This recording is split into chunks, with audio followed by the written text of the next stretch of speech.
This is how I sew my belt loops.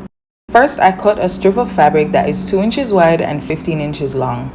I'll fold that in half lengthwise and press the fold with my iron. I'll fold each side towards the center and press them flat. Then I'll fold the strip back in half and give it one final press.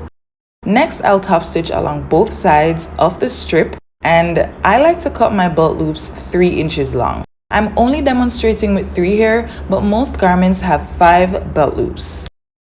I'm pretending that this is the waistline of my garment. I'll make notches to mark where I want my belt loops to go, and then I'll pin the belt loops to the waistline, right sides together, and baste stitch them in place. After that, I'll put the waistband of the garment on top of the belt loops, right sides facing down, and stitch them together.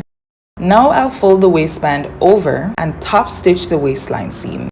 To bring the belt loops to their final form, I fold each belt loop upwards and tuck the raw edge under by 1/4 of an inch. Then I'll top stitch each of them multiple times to make them secure. Try this and let me know how it works for you.